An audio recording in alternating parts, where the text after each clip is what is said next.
lớn để chờ đón năm nhân viên Tiểu Long quý vị.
Vừa với thủ ông bàn năm Tiểu Long đang đến với thủ ông bàn với một chiếc bóng điện và chiếc bóng điện này vẫn diễn viên Tiểu Long đã đập vỡ tan ra rồi.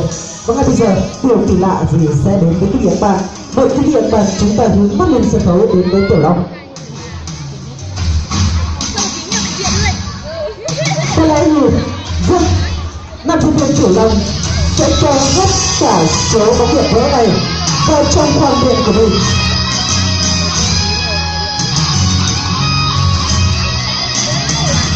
Wow, cho có thể gần lớn với người có một kỳ lạ gì sẽ đến với Tiểu Long với những mảnh bóng điện thủy tinh ở trong miệng của Tiểu Long đây.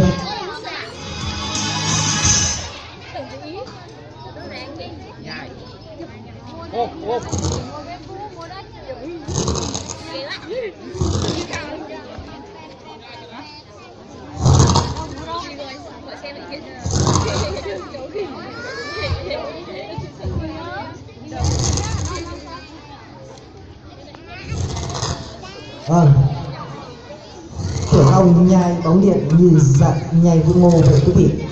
Một cho có tay thật lớn quý vị.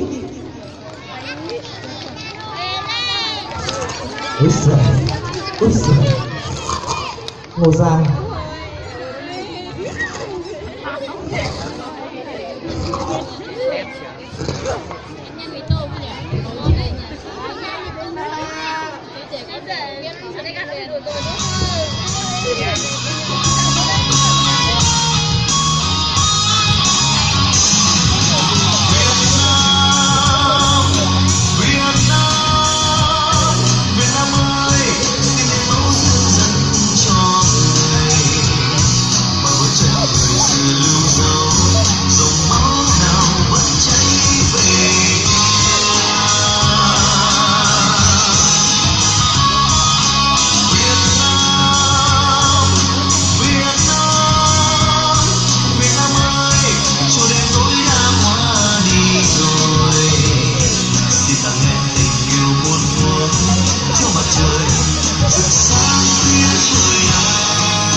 Và Tiểu Long đã nuốt hết những mảnh thủy tinh xuống dạ dày của Tiểu Long và bây giờ đến với cái điểm bàn với bàn ăn than nuốt lửa.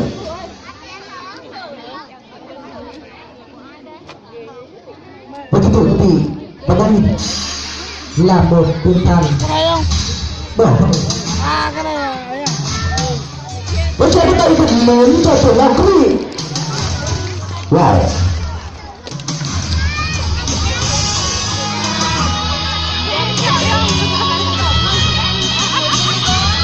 Và kính thưa quý vị, và tiếp theo với viên than thứ hai. Và thân biểu diễn của Tiểu Long cũng rất là nguy hiểm. Và các diễn viên biểu diễn rất là nguy hiểm. Các em nhỏ và quý giả chúng ta không nên về bắt chước tại nhà nhé.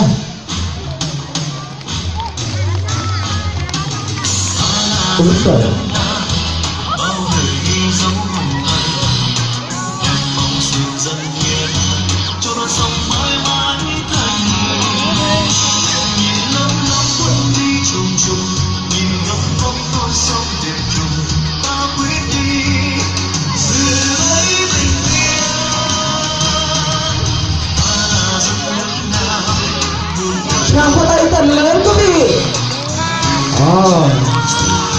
Rất ngon. Với Tiểu Long, kính thưa quý vị, với Tiểu Long hàng ngày Tiểu Long phải ăn hết nửa cân than. Đấy, nửa cân than với Tiểu Long mấy tỷ đô. Cẩn thận chảo cháy miệng.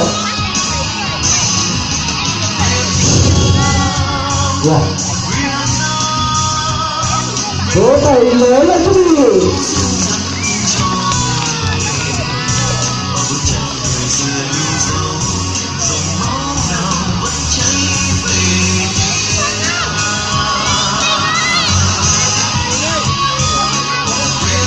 Khán giả thân mến, liên tục Tiểu Long sẽ cho tất cả quý vị khán giả quý màn ăn than của lửa, đốt lửa cho người. Hôm nay buổi tối toàn thể tất cả đại gia đình chúng ta đã có mặt đông đủ trong chương trình biểu diễn tối ngày nay. Niềm lớn lao lớn nhất là những nụ cười và lúc đứng chào tay của quý vị. Chúng ta trong một số qua chắc hẳn là quý vị và các bạn không thích tiếng chào tay lớn nhất của quý vị. Vâng, thưa quý vị khán giả kính mến, liên tục Tiểu Long sẽ mang đến cho tất cả quý vị và các bạn trong buổi biểu diễn tối ngày nay.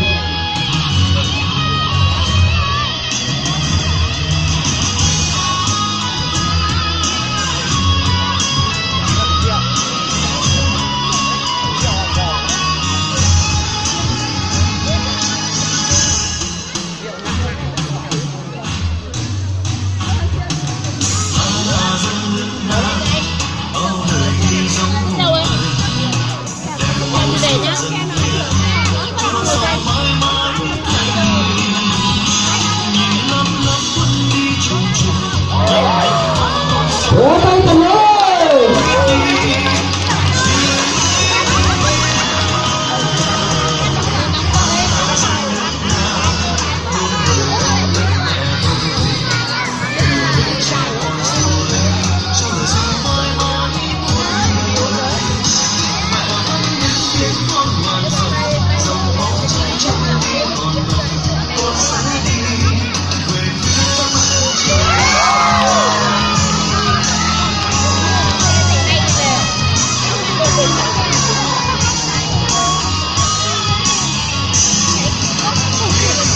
Liên tục Tiểu Long sẽ mang đến cho tất cả quý vị khán giả chúng ta cùng hướng về sân khấu cùng đón xem kỳ biểu diễn tối năm nay.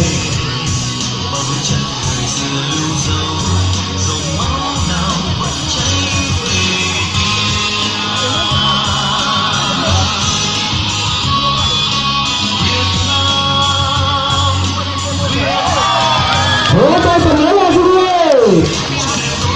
Vâng, xin cảm ơn quý vị rất nhiều.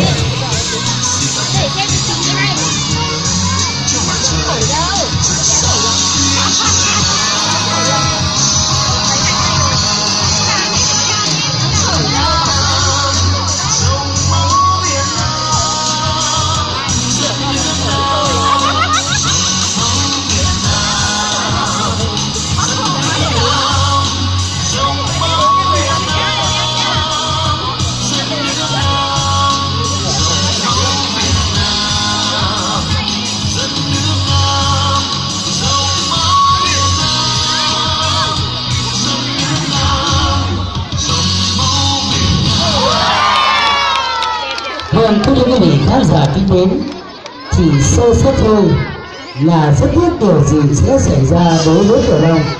Vâng, thưa quý vị và quý vị khán giả ta cùng hướng về sân khấu cùng đón xem.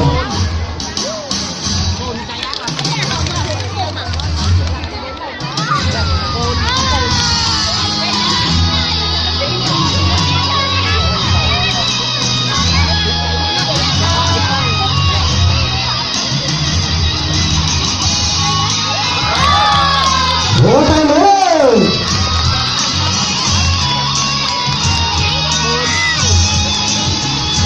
Tiểu Long cẩn thận nhá, chỗ đây có tổ ong ấy nhá.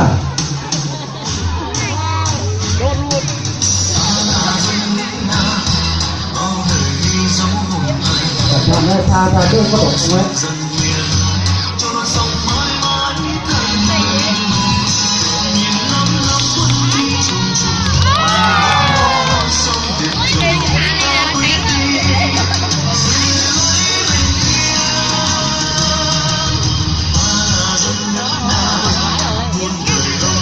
Rồi cho thực hiện nha. Vỗ tay lên quý vị ơi.